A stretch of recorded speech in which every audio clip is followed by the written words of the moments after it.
lately. About your face when you're smiling. It's the only thing that saves me.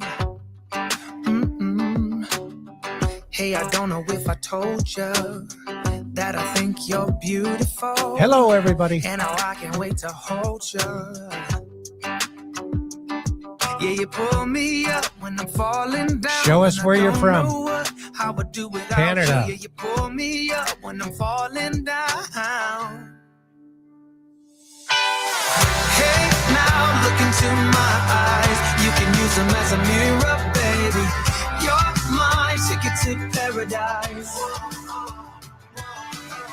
Hey, now everything's alright. We've been longing for each other, and it feels like I'm on cloud nine. The world's in the house.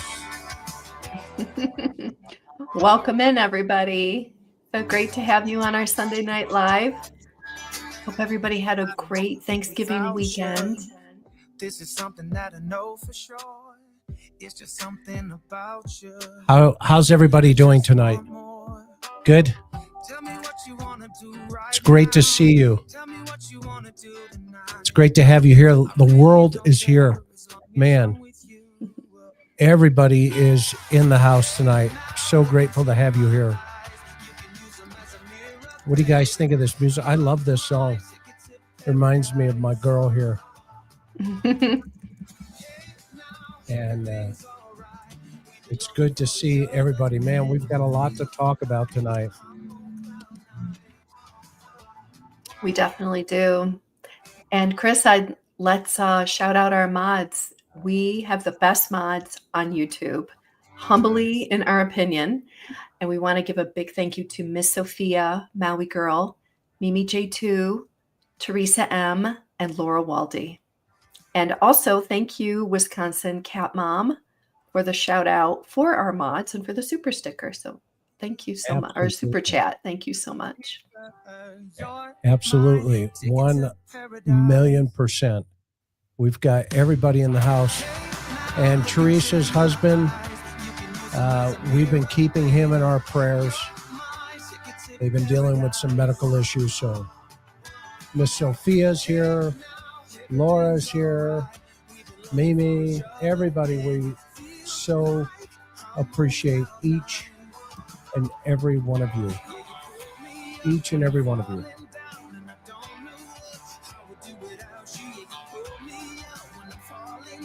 You pull me up when we're falling down.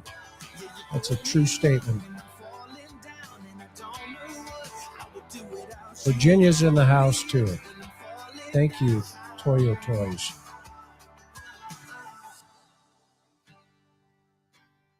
All right. Yeah, it feels like I'm on cloud nine. I'm on cloud 9. I don't know about you guys, but it's raining outside. It's warm and comfortable in our houses. Hopefully you have, what's snuggled up to maybe a warm fireplace. Some are probably putting up their decorations for Christmas and Already have them up. Just getting things rocking and rolling for the season. And we're grateful that you've taken your time out here this evening to, be with us. And by the way, for the very first time, we have a sponsor, and we are really grateful. And Karen did a commercial. So this video is sponsored by... You know that data brokers collect a staggering amount of information about you that they sell? These data brokers are making billions selling personal information without your consent and destroying your privacy in the process. And they make no effort to stop scammers, spammers, and stalkers from buying it. Well, we know something that can help. Aura can help you fight back. Our sponsor, Aura, protects your privacy by identifying data brokers who sell your information. Aura takes care of the hard part, automatically removing your information from these sites and keeping it off. There are a lot of services that offer this too, but none of them offer as many features as Aura for the same price. You get alerts if your personal information is found on the dark web. You get real-time fraud alerts for credit and banking. They provide 24/7 monitoring to help keep your identity secure. They offer a secure VPN, antivirus, password manager, and more. Try Aura for free for 14 days at aura.com/the interview room. In those 2 weeks, Aura will get to work scrubbing your personal information off of these data broker sites. Chris and I are not leaving ourselves vulnerable, and neither should you. Wow. Man, There you oh, go. here we go. And I would just add that in the description box below is the link. If you guys want to try it for free for 14 days, the link is in the description box below. So thank you. Yes, thank Now, you. Okay, on with our show. what are we talking about tonight? We got a lot going on here, and it deals with bananas. Who's going bananas? Well, it's Mr. What's his face himself. He's not getting his vegan meals correctly, and he's made a lot of complaints to the staff. And apparently his bananas look something like this.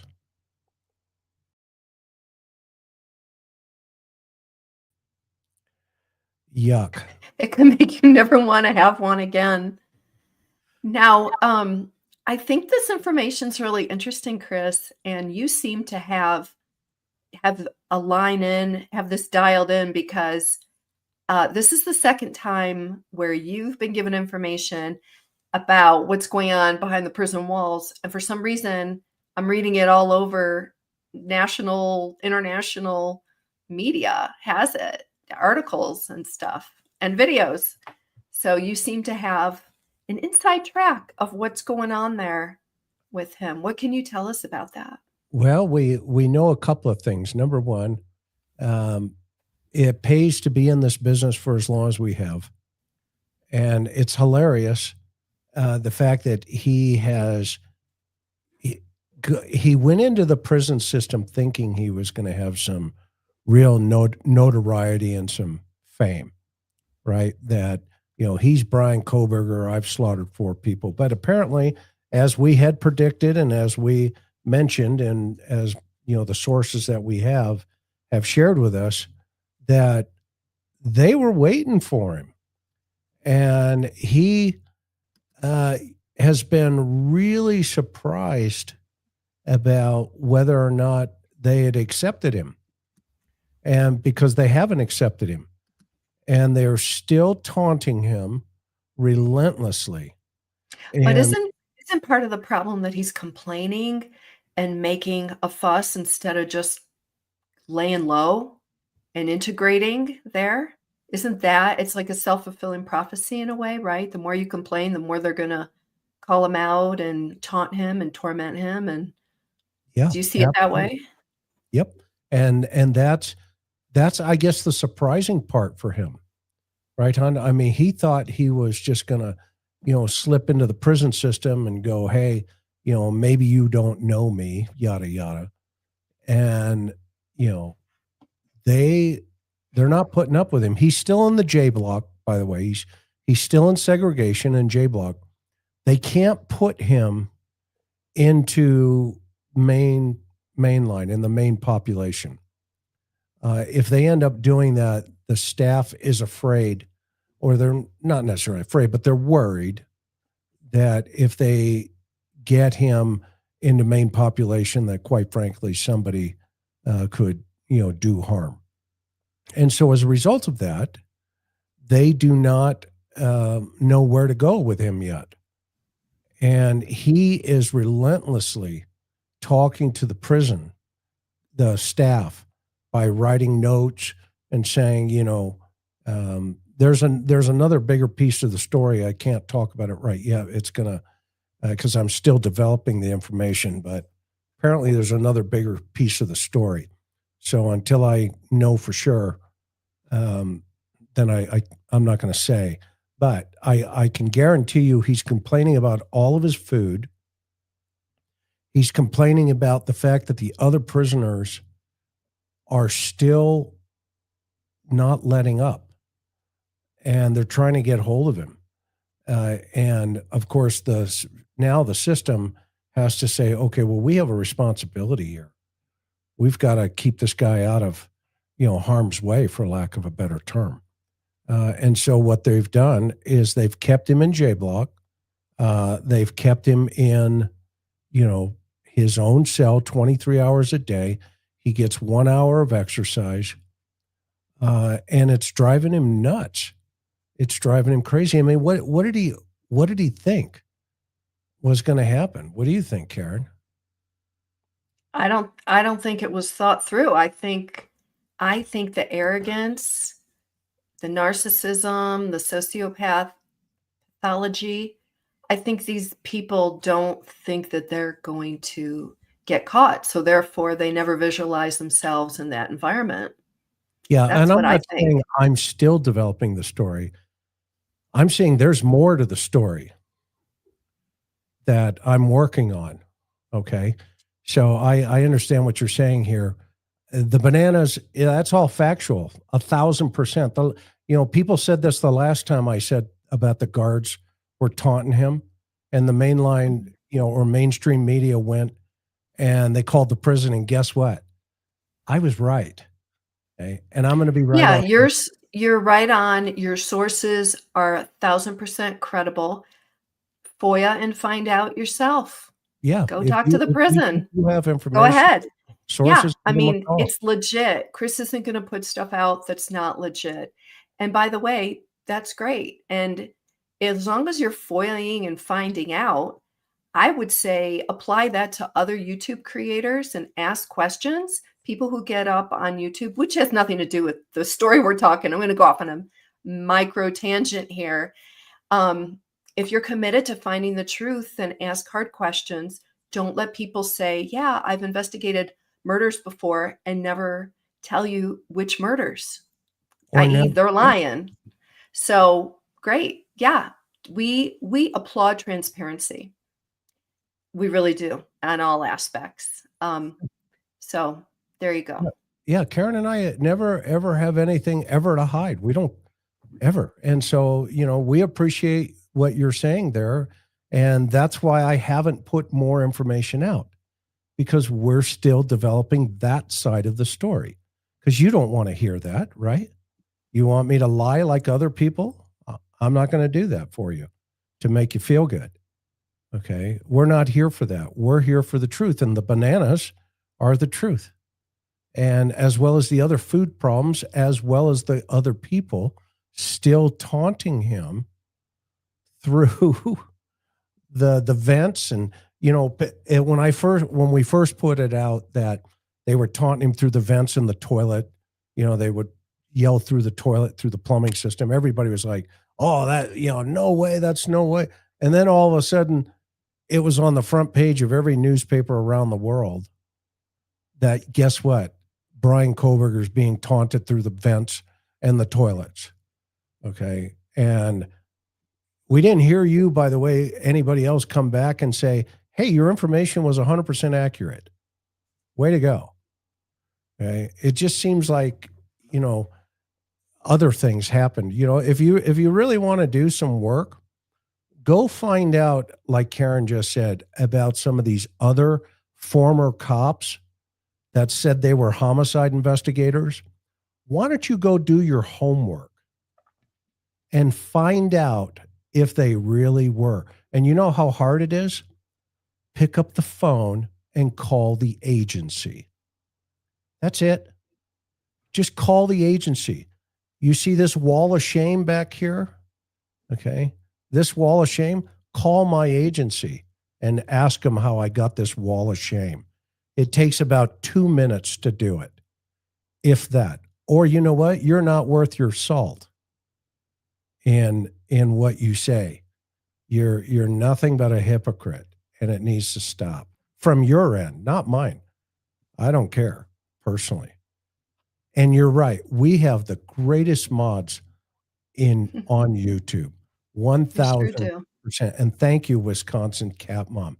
Okay, so we also have some other big news tonight, Karen. I think that people have missed.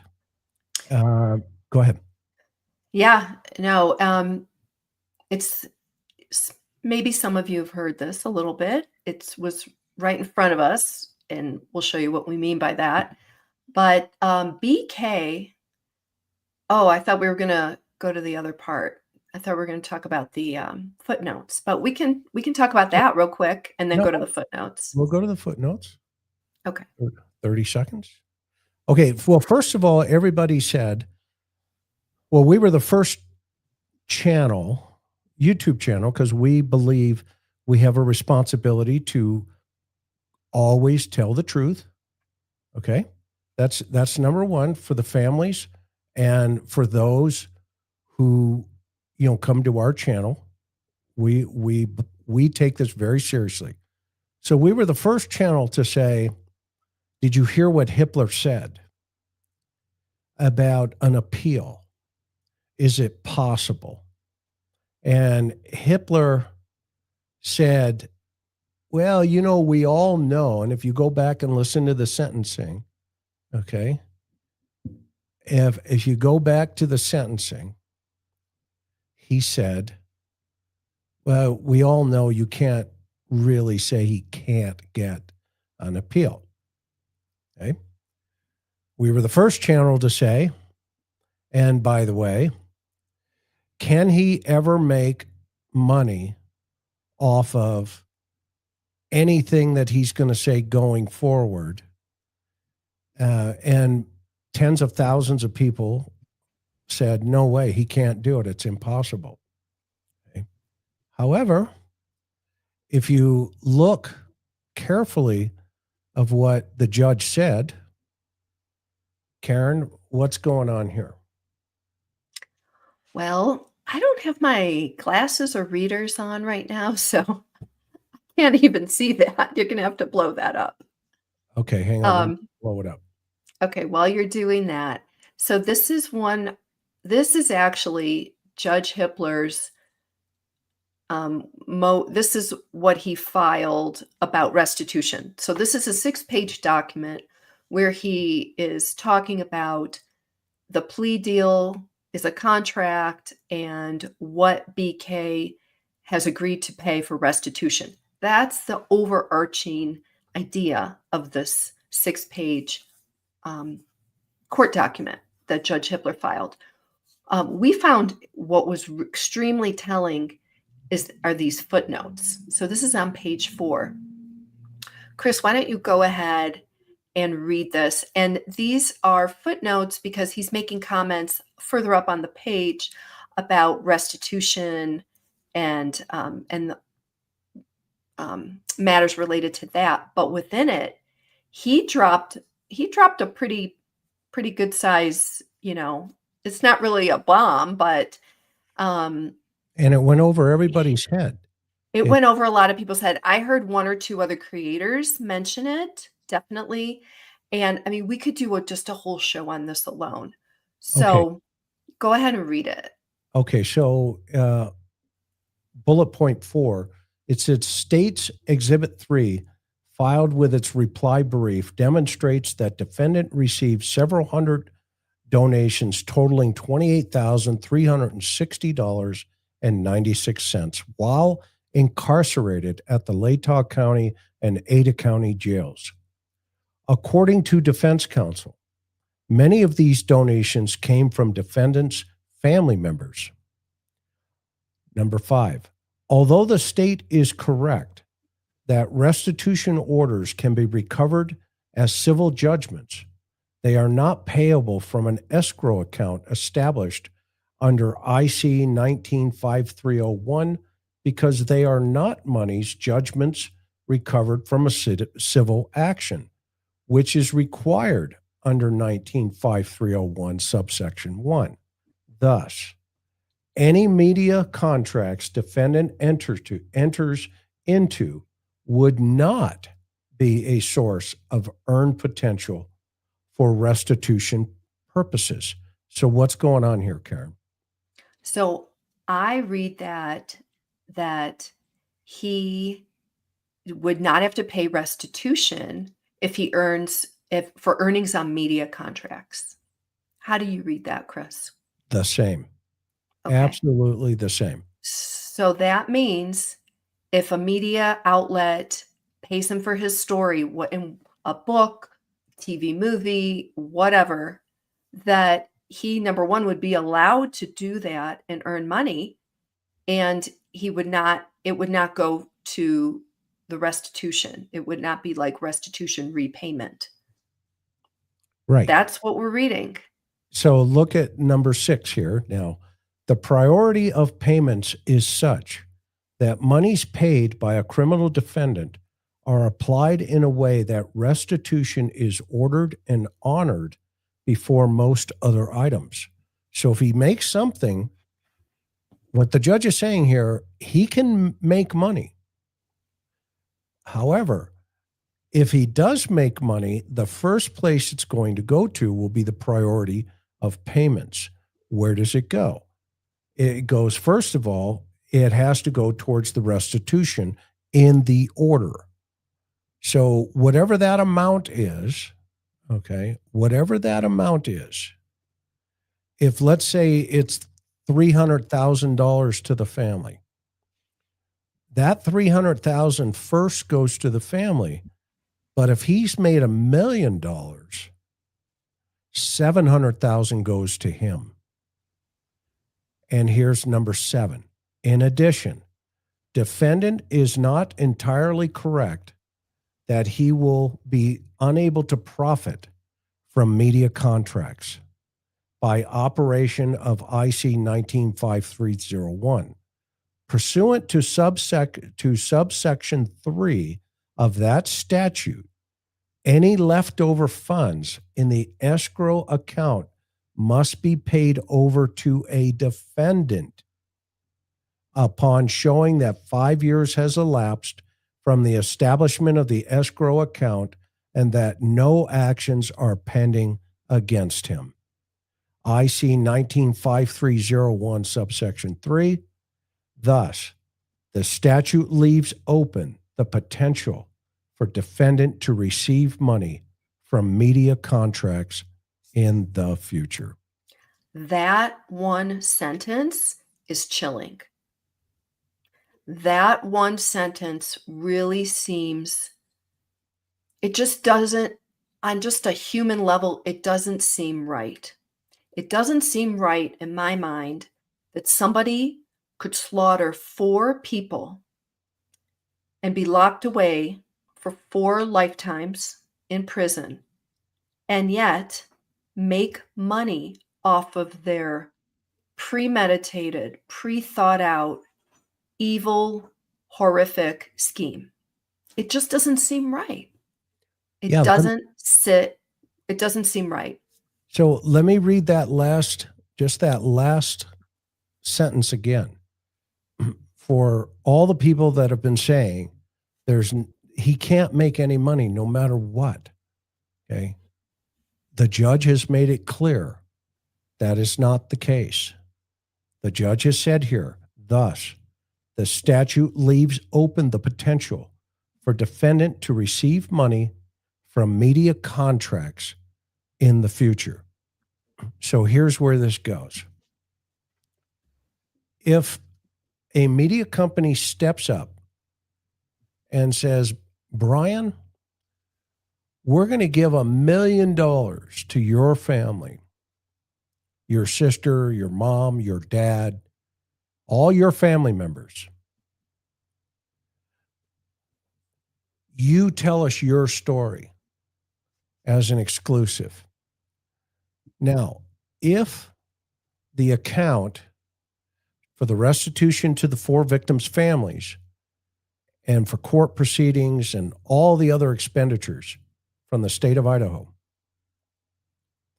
if that account says $400,000, then that money from the $1 million, 400,000 of that deal immediately go to the state coffers and to the families as restitution.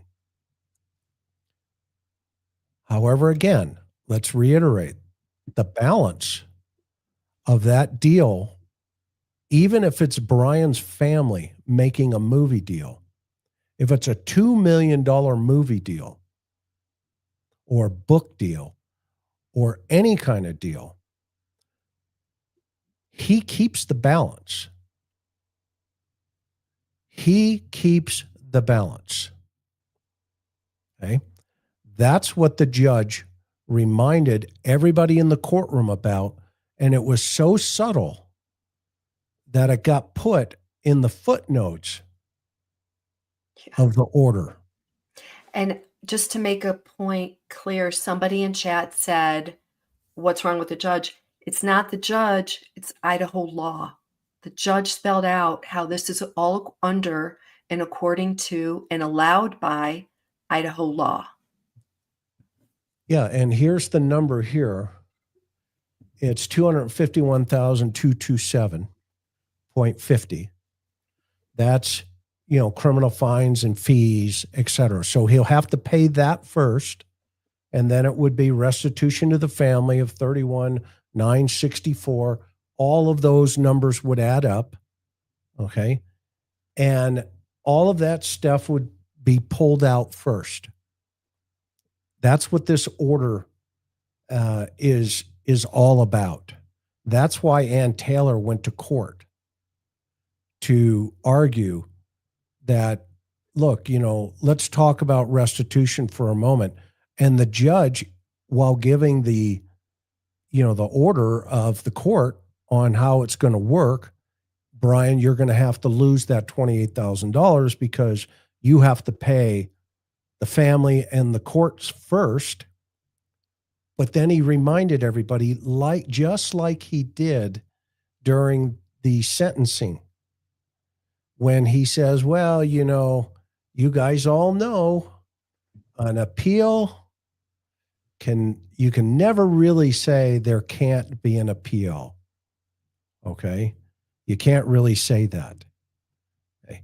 And so what he did was he did his job by telling the world, very diplomatically here in this document, in a footnote, that no, if Hollywood approaches Bryan's family and says, hey, would you tell us his story? Would you give us a book deal? Would you give us a movie deal? And Bryan signs off on it. They're millionaires, potentially. And this is really an interesting thought process here, because it really does now go back towards how Thompson let the families down. And, to that point, I really feel like the judge, I think if we kind of, I don't know, take a step back and we don't have to read in much because Hippler is straightforward. But I think at the sentencing, between what the judge said and now in this, written motion post-sentencing, I think the judge really took the prosecutor, Bill Thompson, to task subtly, but not subtly, on 2 points. Number one, the appeal, because you're right, Chris. Bill Thompson sold the plea deal to the families as partly on the appeal. We don't want there to be an appeals process. It's years and years of pain. It always comes up. Let's do the plea deal. You'll never have to hear from the BK again. We'll see how that worked out. Didn't work out. And then number two, the second piece was restitution. I mean, I've never seen 4 months after a sentencing, everybody's back in court arguing over $1,500 earns for 2 of the victims because Bill Thompson had got it wrong. He said the family could put in for travel expenses as part of the restitution package. And Bill had to say, oh, well, I was wrong. And so I really feel like Hippler kind of scolded him a little bit, took out that ruler and rapped his knuckles just a little bit figuratively about those 2 points. And, in the legal world, um, that's nothing to be proud of for Bill Thompson. And that I'm putting it very nicely by saying it that way. What's your thought? I think you're 1,000% correct, and that's why when folks have said, "Why don't you guys just let this go? Let it go. Let it go." Well, if we let it go, and all these institutions get involved and they screw things up. First of all, there are a couple of things happening in our country. And it's like nothing we've ever seen before. And what I mean by this is you have politicians, and Karen pointed this out the other day. She said, "When's the last time you saw a governor stand up at a press conference?" And we're talking about this Governor Cox in Utah, this Republican in Utah. I guess it doesn't matter. It doesn't matter what their affiliation is. Yeah. Yeah. The fact that a governor stands up and says, this, that, this, and that, and he starts laying out the facts of the investigation. Well, he said we're seeking the death penalty before he even had facts in all the facts of the case. Why is that something that a governor is pronouncing? It should come from the law enforcement. It should come from the prosecution or the state AG. Right. I mean, they're separate branches of responsibility. Law enforcement takes an oath to the Constitution of the United States and to the state constitution that they are being sworn in at. Okay? So they have dual roles. One to the Constitution of the U.S., and the second, the Constitution of the state they work. So I took an oath for the Constitution of California and the Constitution of the U.S. Okay? Politicians do not take an oath to the Constitution of the United States.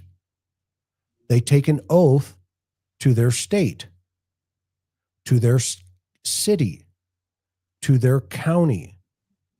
Okay? And there's a reason for that. Because they can be compromised. And law enforcement has to be separate to investigate them. And what we're seeing is this pattern where these governors, these mayors, the mayor standing up in these cities and saying, well, you work for me, well, yeah, usually it's the city manager who hires a police chief, but they don't work for the mayor. They work for the people of that town. And the mayor and the city council and the city managers are the administrators over the town and the community. Okay? And there's a reason for that.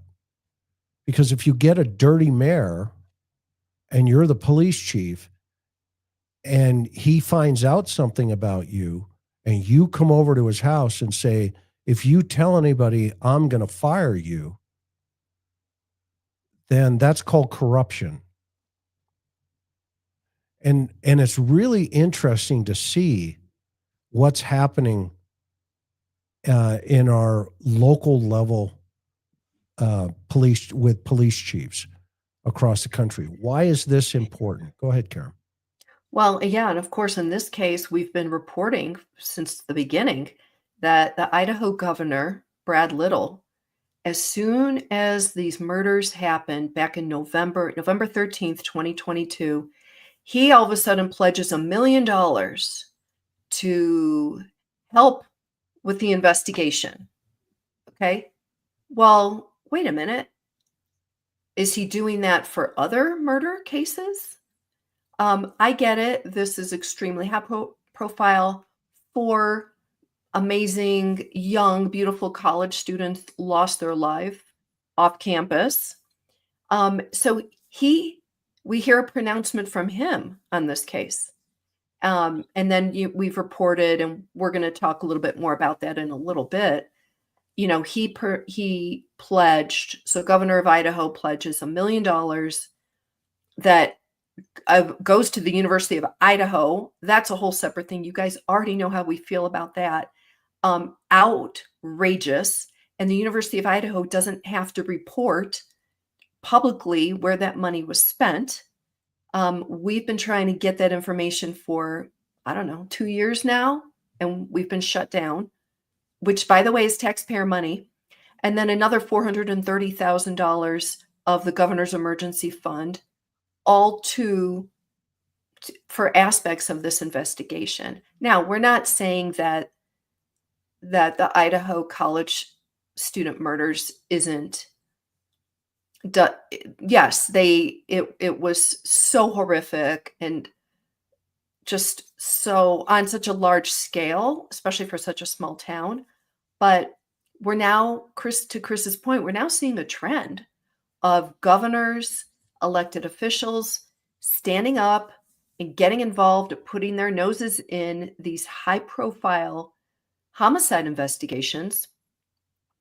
And they're not doing a service for justice. They need to stay out of it. They need to stay in their lanes, in our opinion, and let the investigation and law enforcement do their thing. If law enforcement runs out of money, let them go to the governor and say, Governor, I need $1 million more. We have a very important investigation for A, B, C, and D. But we're not seeing that. We're seeing a different trend. Yeah, and it's what do you guys think? I think it's a disturbing situation, and Karen, keeps pressing, the buttons to those who are stepping in the way. And now you see all of this other stuff. And Charlie Kirk's case is a perfect example. We were on the ground the day after it happened. We were at the day after the shooter turned himself in, Tyler Robinson. He turned himself into to the sheriff's department. We were standing right there. Okay. And the undersheriff and one of his assistants was outside, and we spoke to him.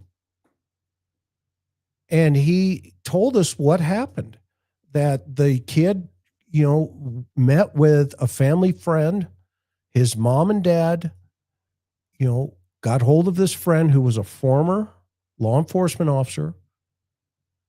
And I said to the undersheriff, my understanding is his dad was in law enforcement. And he goes, no. He says, that is misinformation. Straighten it out. Would you do that for us? And I said, well, he's not a member of the sheriff's department. He goes, no. He says his father has a friend that they go to church together, and his dad's friend was a former sheriff who retired. And that's who they called.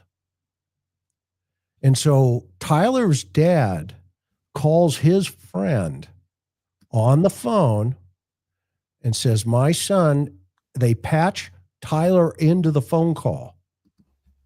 And Tyler back then was thinking about unaliving himself and hurting himself. The friend who's known Tyler through their church convinces him, you need to turn yourself in. I will meet you. And that friend, who, in my opinion, is a hero because he saved Tyler's life. And he goes over to the family's house, and Tyler is there, and they drive then to the sheriff's department in Washington County. The night before, okay, We were there the next day, the next morning, actually about 8 o'clock in the morning. Karen and I were standing right there at the jail talking to the undersheriff. He told us he came in. It was uneventful. They walked in, they sat down, they talked. The family was there. Tyler says, I did it. Everybody he's in custody. Then he gets transported up to Orem into that county up there where he's booked into the county jail. Okay. Now, since that time, this is an Israeli hit. This is a CIA hit. This is a, Mossad hit. This is, all kinds of crazy hits. Conspiracy theories. Conspiracy. There's no way that bullet wouldn't have gone through. Well, let me tell you something. I've had murder or shootings where I had a guy, and I shared this before. A guy had an M16 with a .223 round about 10 feet away, and he fires at another dude. The round hit him right here in the forehead, did not penetrate the skull. It zipped around underneath the subdural of the skull and popped out the back. Didn't penetrate. Because the skull, this guy, talk about a hard head. Okay. I've had other cases where rounds go in, they don't come out. They ricochet sometimes. And guess what? You just don't know what's going to happen when you pull the trigger. Just because you've shot people before, okay? I've seen hundreds and hundreds of people shot. It doesn't mean every single round goes through and comes out. And so we've got to stop this and settle down, because when in court, this all comes out. And guess what? It was that kid with his, furry boyfriend, and the kid had gone off the rails on a religious sense as well as a social sense. And that anger built up, and he starts, taking it out on society and his buddy, maybe the furry, Lance, inspires him to do it. Okay. Karen and I were there that very first day. And guess what? It's the media was there too, in front of Tyler Robinson's house.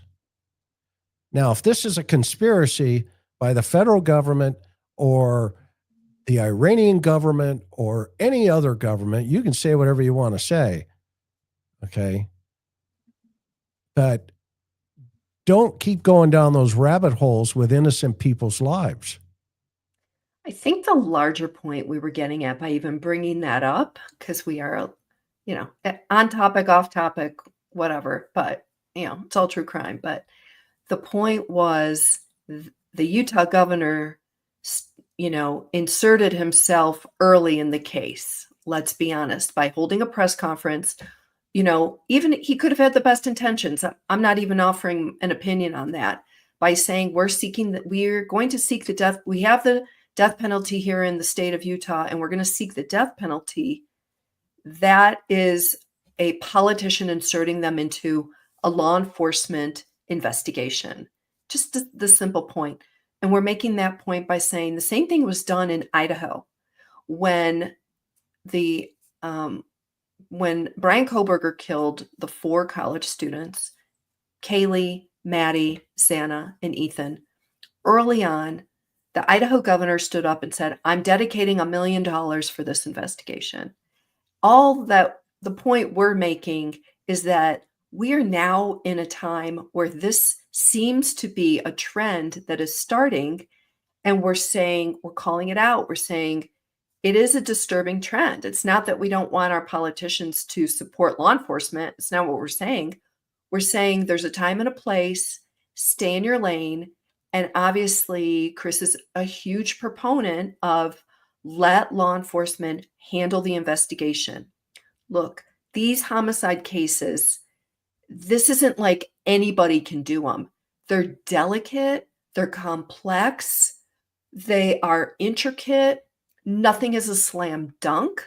What you think you see, meaning the public with evidence on the outside, doesn't mean any of that is potentially coming into the trial. The thing that makes everybody so infuriated about Kohberger is that we never got a trial. We never got to see what the state's evidence was against him in totality. We never heard what the motive was or what the working theory was on any of this. So my point is that these homicide cases, and in the true crime community, Chris and I feel the true crime community, we have a duty to present the information as close to the truth as what they're putting out there. And, we look at these cases. That's why you guys are here. Everybody has an interest in them. And we're just saying that nothing's a slam dunk. And the politicians, we're just making the point, politicians need to stay the heck out of these investigations. They do more harm than good. And I think everybody can agree that the Idaho student murders, was not handled well by the state. I'm sorry, just that's a reality. What we're now seeing, the plea deal was rushed, as you guys know. They tore down the crime scene early on.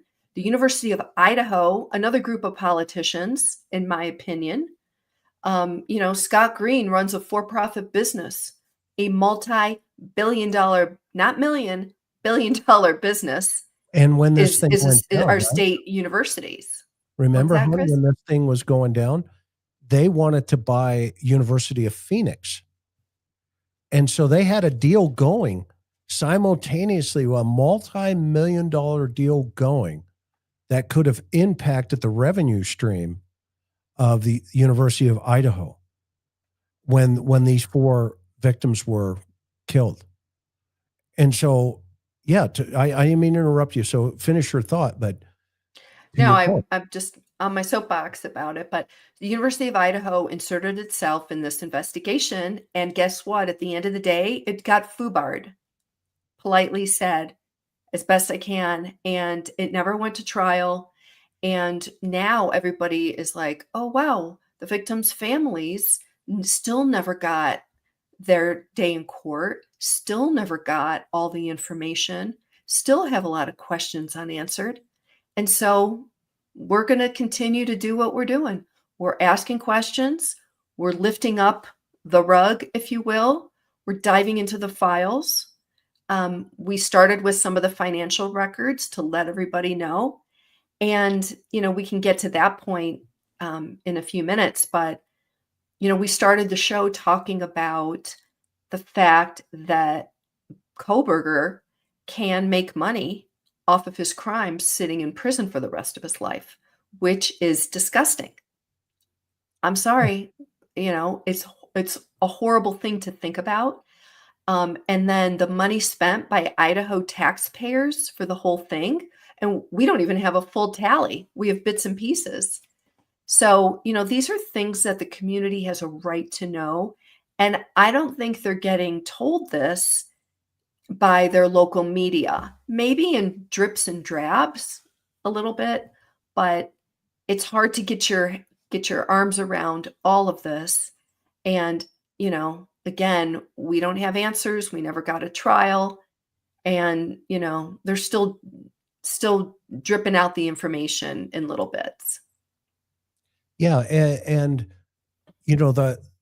what's the danger in that, right? What's the danger in that? What the danger is, it's clear.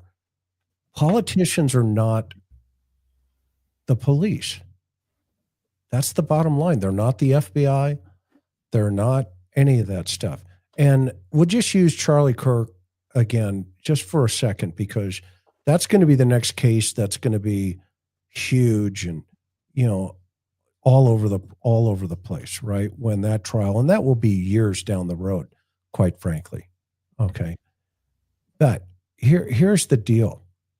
Why is it dangerous in today's society that if you don't have, I mean, you've got now,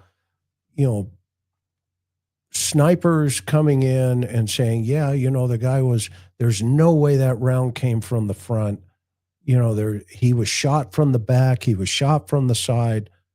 Okay. Well, what's going to happen when in trial it's all laid out that, look, here's a laser trajectory to show exactly where that round came from. I remember one time many years ago being taught by, a doctor, actually. He was an ME. He says, while we were at an autopsy, he says to my partner, he goes, what kind of round was found at the scene? And I think it was a 9mm. He says, oh, well, what would you expect to see in terms of size, shape, et cetera, et cetera, et cetera? And he responded, and he said to me, what do you think? And I've had a couple of these experiences by some really, really good forensics people. And I said, Doc, I don't know. I do not know. And he says, well, let me show you guys something. And he showed us the elasticity of the skin. And it was a very, very small entrance wound. He says, now you would think, looking at this, and he measures it, okay, he's measuring it, that if you were to guess the type of round that it would be, you would think it would probably be a smaller caliber round. Okay. And he said, so rule number 1, homicide 101, you don't know until you find the round what it is. Even though you have a shell casing at the scene, that could have been another round fired from maybe another gun that didn't necessarily hit this victim. Okay. And so when we got into the autopsy, they do what they call canoeing. And that's where literally, because all the blood settles in the cavity of the body and it, bleaches the body. Okay. They take a ladle and they scoop out how much blood is in the body. And then they find the trajectory and they put trajectory rounds or rods and show how that round traveled. You will be surprised that if you got hit with a 22, for an example, that bullet is so small, but when it hits different bones, it ricochets inside of the body and it penetrates the lungs, the heart, the liver, the kidneys. It just does a crazy amount of damage. And that's a 22. But if you take a larger caliber round, that impact, when it goes through the skin may open up in the big inside or in the front, but then it collapses because of the elasticity of the skin. And that's the lesson that this doctor was teaching. You don't know what the caliber is until you pull it out of the victim. And then you go, it's a 45. It's not a 9mm. It is a 30-06. And it did not penetrate the body. Now, if you just take that piece of the puzzle for a moment and you reverse engineer everything about this Charlie Kirk thing, you have got to line up his parents. I'm talking about Tyler Robinson's family. You have to line up the sheriff, the doctors, his family members, his brother. Okay. You've got to line all of these people up first before anybody else. You got to line up his grandfather and a text message about his grandfather's rifle. And you have to say they're part of this conspiracy, this big conspiracy. Forget going forward. You start with his family because that's where he started. Okay. If you cannot put them into the circle of conspiracy, then it's a nothing burger going forward. And that's one of the dangers of politicians getting in the middle of this, because when they say something stupid, then it opens up all of this other stuff. Okay. And But in this case, the politician didn't say anything stupid. I just think it was premature. And yeah, you're going to have, you're going to have YouTube channels, large and small, going after the conspiracy theory. So, maybe we'll do a different show on that. Yep. But people are going to believe what they want to believe. What else did we learn? Well, yeah. So this is a follow-up. We're going to switch gears here and give you guys a little more information from what we got. So last week's show, we talked about how much money the good taxpayers of Idaho have spent on Kohberger's defense. And if you recall, we were given numbers for 2020, the 2023, 2024, but we were told we have to go to a different office for the 2025 numbers. So I heard back on November 25th from the other office, which is the State Public Defender, the Office of the State Public Defender. Apparently, it's a new office created last year. And the amount for 2025 that Ann Taylor and her team got to bill the city, or excuse me, the state of Utah, the state of Idaho. We got too many cases going. So Ann Taylor billed $2 million. I'm looking at that number. $2,614,953 for 2025. In 2025 alone. So if we added up the cost so far, and we're not saying it's a final number because every time, there's a new motion or something else is going on, Kohberger has representation with Ann Taylor. So she's not done billing the state of Idaho. But right now it's $5,276,418. So $5.2 million for the defense of Bryan Kohberger that was paid for by the Idaho taxpayers, Latah County taxpayers, and state of Idaho.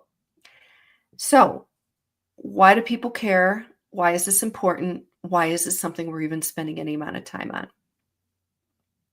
Chris, what do you say? Well, I mean, you're just under $6 million to take him to the table and have him say yes 4 times. That's and to do what she was going to do anyway. We had Billy Little on, who is a defense attorney for death penalty cases. And he told us early on, what you're going to see is this flood of motions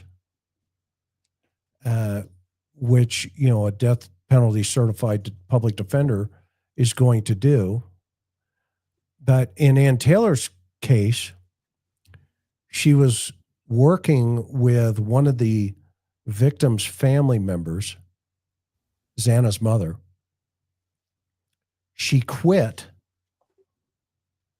because, in my opinion, she saw the gravy train coming into the town. And they'd never had a gravy train like this, to where you could be a, quote, Moscow, Idaho, which is a small town, at a public defender's office or a defense attorney and ever make close to $6 million. This was a career case for Ann Taylor. And it made her a multi-millionaire on the taxpayer's dime. So again, it reflects more on Thompson because Ann Taylor had to do what she had to do, and her team. Okay, her team made close to $6 million. Think about that number, everybody. $6 million. Now, Chris, that doesn't include $1 million that the governor pledged and gave the University of Idaho for this matter. Although it's astounding to me because what cost did they even have? They didn't investigate anything. Idaho State Police did and Moscow PD did. And then the governor pledged another $1 million out of that emergency fund, but keeps telling us, oh no, we didn't spend the whole $1 million. We only spent $430,000. And that went to ISP and Moscow Police Department. And by the way, we're still waiting to hear back. We have not heard back from the governor's office that said they were waiting for Idaho State Police to get back with them to give us a line item budget of where that $430,000 went. So if we take $5.2 million to Ann Taylor and her defense team, and then we take $1 million to University of Idaho, and another $430,000 to ISP in Moscow, math is not my strong suit. I think we're just under $7 million. Okay? $7 million of taxpayer money for this case, but not for any victim families. This $0 went to any victim's families. $0 were spent on a trial, but it seems that obviously the defense got paid an enormous amount of money. $1 million went to University of Idaho. We're still scratching our heads. Why? Why is that a payday? Why is a quadruple murder a payday for the university? And by the way, it didn't even happen on the university campus. It was off campus. And then $430,000 payback to law enforcement. That piece of it is the piece that does make sense out of all of this. And her travel are separate expenses that are billed separately. We're just talking about her how much she was paid. Yeah. And by the way, if you didn't see a couple of shows on this, we've done a couple of programs where we've showed the receipts from the governor's office, from the state of Idaho. We've shown all the where all the money is. We have a couple more questions about monies that have not been accounted for. And that's what Karen was just talking about a moment ago. What else were you going to say, Karen? Yeah, no, I think it's just, public has a right to know. There's a lot that they're still not telling us and still not releasing about this case, but the taxpayers of Idaho have a right to know that $7 million of their money has been spent so far. And I would say, and climbing, the contracts haven't been stopped for Ann Taylor. Next year, we're going to see what she was paid for 2026, if anything. Yeah, I'm reading Bob's and this comment is here. 97,000 of University's million was used for demolition of the crime scene. Yeah, how outrageous is that? Doesn't that make you sick? That makes my stomach turn. yeah, and by the way, why is that so important to understand that piece of the puzzle? Because we were saying when this thing went down, you can go back through our playlist. I had a question as to why that house was torn down so fast. And I don't want to just make one quick point and then keep going. To your point earlier, Chris, about how the politicians getting involved, how many homicides did you investigate where you had an entity, whether university is a quasi government, they get state money and private money, would demolish a crime scene? I can't think of any case.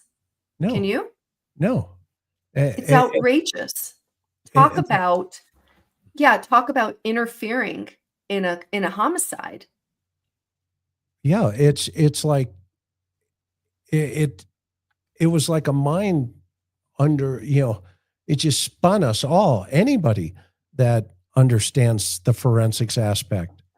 And they did it even before they knew they were going to go and take a plea. Once they took the plea and the court is dispositioned out, it's over. Okay. And he signed off. That's when you say, okay, what are you going to do with the evidence? Typically in a homicide case still, though, you want to keep it. You just tuck it away. No, I'm not saying the house at that point. At that point, you can do the 3D rendering and keep it. But even to this day, think about this one for a moment. Alex Murdaugh has a potential for a retrial. Now, think about this, guys and gals. If he gets a retrial, where is the most important critical evidence in that case? It's at the dog kennel, where the Which, judge, by the way, you recall on the jury tour, after the trial, the jury was polled and interviewed, and more than one jury member said, everything changed for me when I toured that dog kennel at the house and the crime scene. The whole case turned, and the families got justice in that case. now think about that. The Moselle property, and by the way, if you want to see it, Karen and I went there as well. We were right there in front. Okay. Think about that. If they would have brought bulldozers in and mowed it down, they just gave a Christmas gift to Alec Murdaugh. And this is why I was just, dumbfounded when the university had in motion, we got to get that house down and torn down and get it out of here. I don't think enough is made of these major facts in the case. I really don't think, not enough people, whether they're on social media talking about this case, or certainly the media, there's a few major headlines that should be like everybody's talking points when you talk about this case. We do it here, and you guys are awesome. But not enough, it's like the media could care less that the University of Idaho got involved in this case from the jump.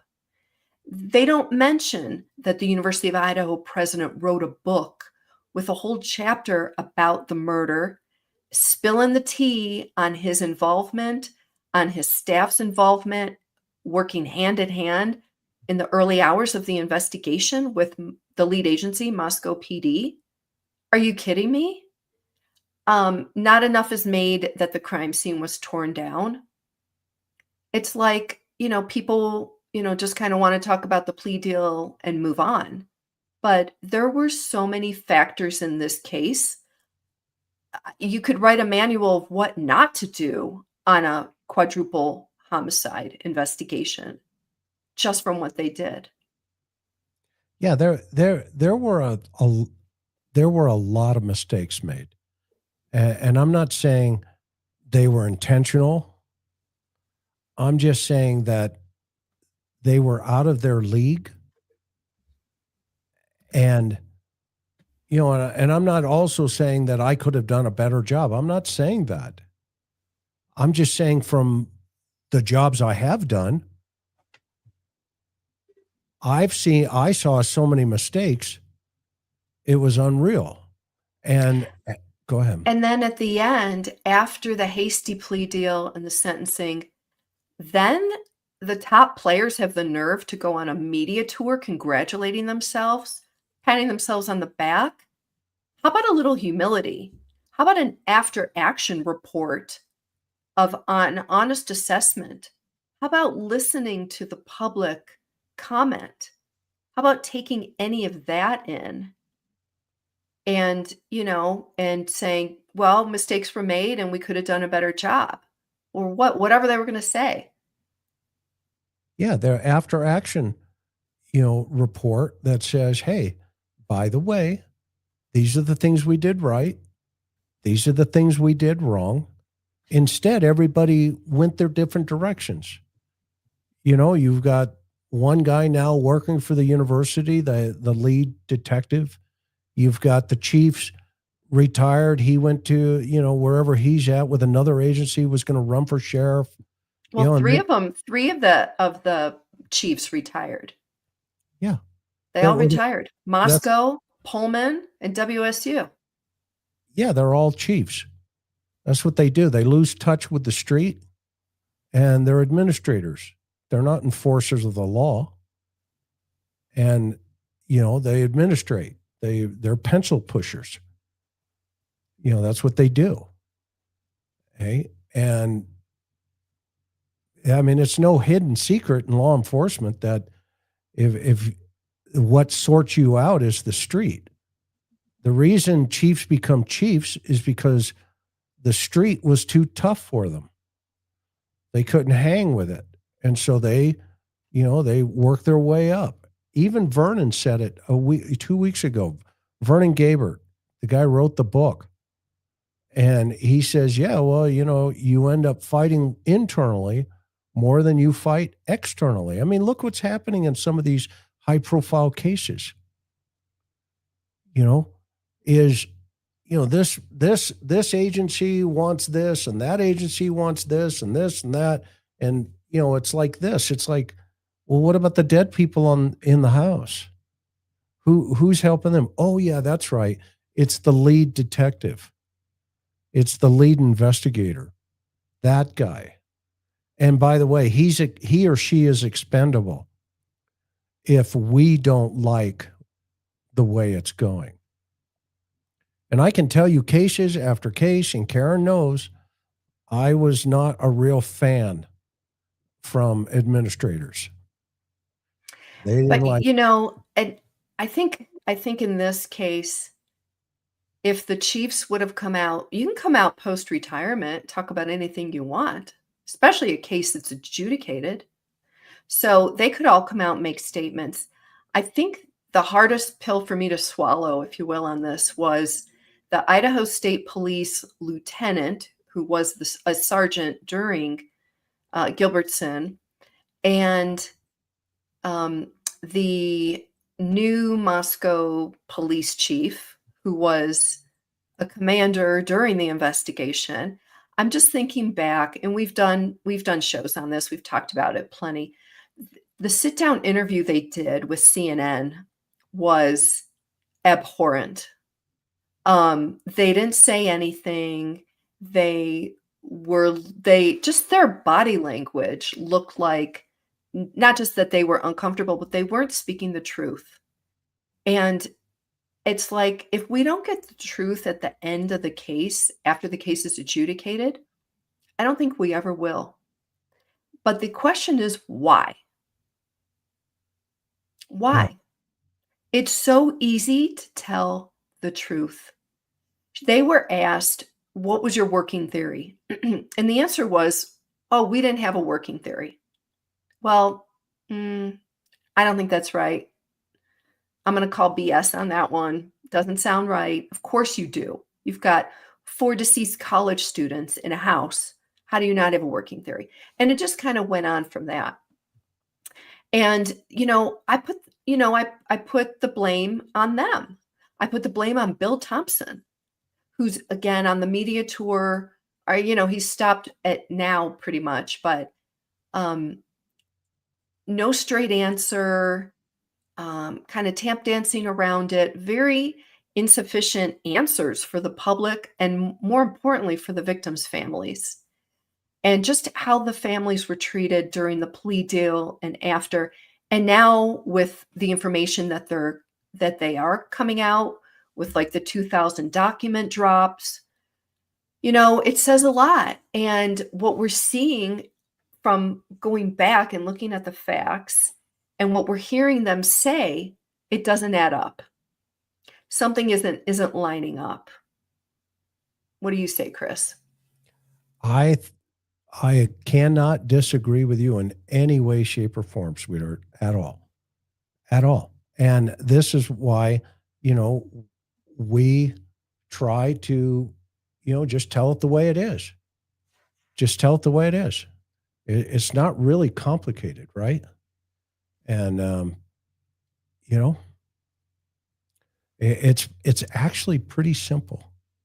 It's pretty simple. You don't treat people like that, i.e. victims or victims' families. Okay. You just say, okay, this is what I'm doing. This is why I'm doing it. Unfortunately, I can't tell you right now why we're doing this. I'm sure you understand. We don't want to compromise the investigation.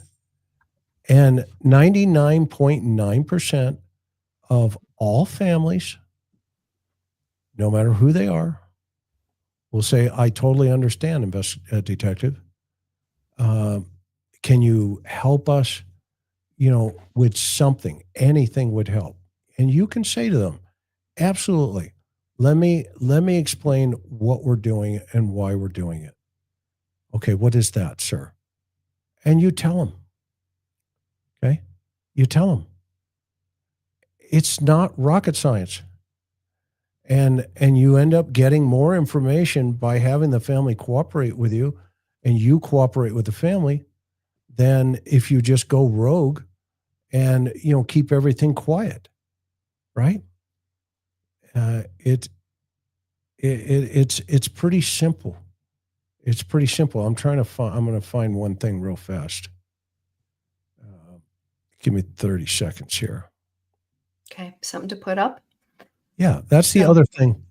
The other thing why, okay, like Karen and I, we always talk about, look, if you've got receipts, if you're out there, pretending you are a homicide detective and all this other stuff. And by the way, let me be very clear of my position, because I'm getting very sick of this. Okay. If somebody's on YouTube saying they were a homicide detective or a profiler,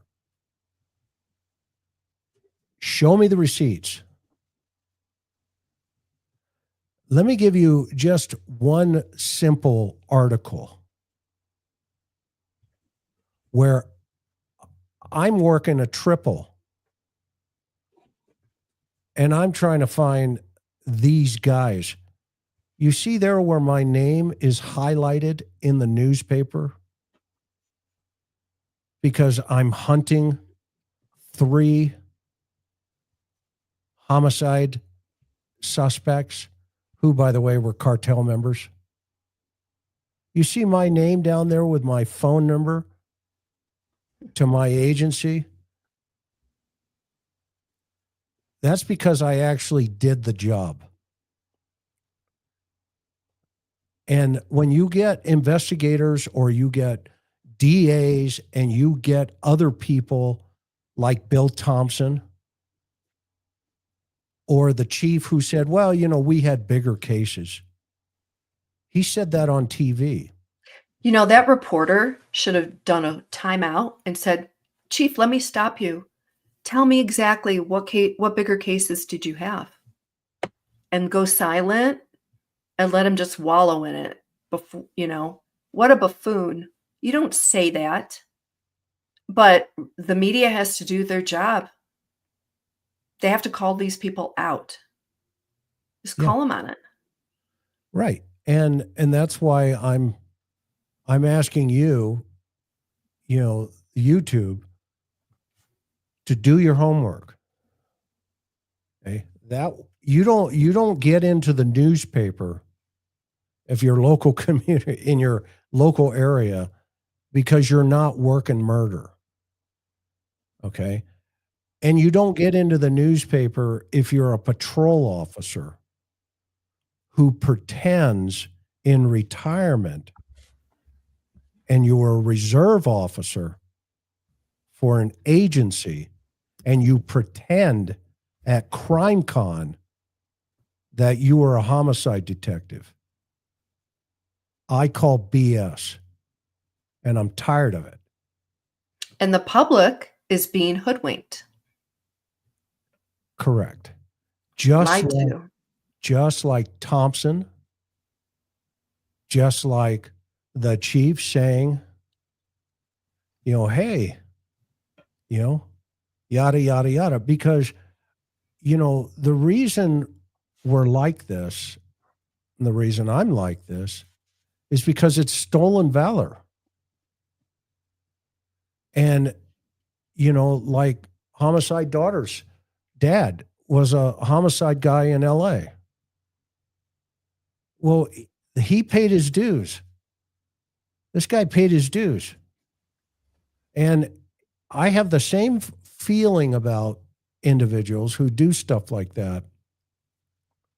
Then just like somebody who says they were a Navy SEAL or anything like that, because it does a disservice to all of the victims' families that those detectives worked their careers in helping them. Okay. And that is a real problem that it needs to stop, or I'm going to show receipts. If anybody knows me, I come to the table and come to the rodeo with my own horse and a saddle. But the other part that you also know about me is I have spurs. And I'm patient, but I won't be mocked. And nobody should be. There are certain people that aren't in the cold case and foundation anymore. There's a reason for that. And I'm a director over investigations in the cold case foundation. And it needs to stop. It needs to stop. It needs to end. Okay? So, I think I've said enough tonight. Well, if we can wrap up, we were talking about Kohberger and the banana complaint in prison, which is how we started this. But, I would say let's just continue to remember the victims and the victims' families, especially this time of year. We're in the holiday season. We just had Thanksgiving. Christmas is coming so fast. These families have the empty chair that we've talked about on our channel for quite a while. So let's just keep them in our hearts. Let's just remember Kaylee's family, Maddie's family, Xana's family, and Ethan's family at this time. And, just keep them in your thoughts and your prayers because they're grieving. And the holidays are just such a difficult time for anybody grieving. But for them, this holiday season, for sure, it's difficult. Yeah, it's so difficult for families. And that empty chair at the table, And we just want you guys to know how much we really appreciate you and love you and thank you for everything and for putting up with us at this channel. We don't ask for donations.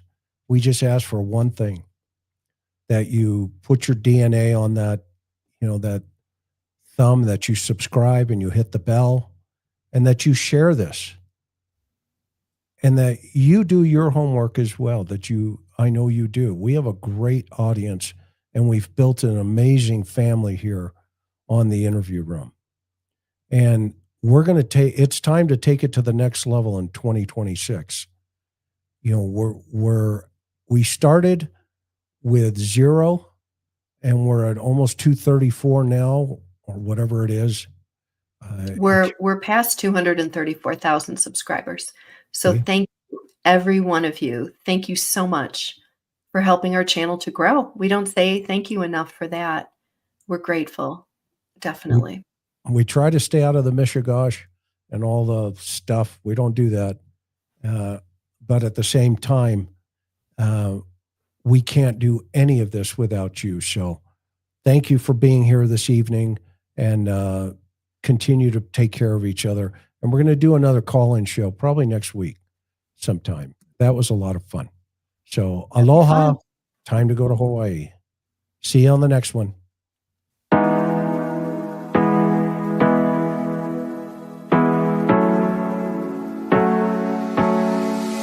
Hard working every day, I'm stressed out 24/7, babe. No timeouts, wish we could fly away. You and I go to our favorite place. Oh yeah, make special memories together. I'll be your company now and forever. I say we fly away, you and me, go to our favorite place. Feeling the sun on my face in Hawaii. With you, Hawaii. With you, Hawaii. With you, Hawaii. I need a summer breeze, some fresh air to put my mind at ease. No cares. You wanna come with me? Me and you go to our favorite tree. Are you ready now? We jump on a plane now. We're taking away. Yeah, we're taking away. Don't hesitate now. We're taking away. Yeah, we're taking away. We'll never come down. We're going away. Yeah, we're going away. You and me. Feeling the sun on my face in a while.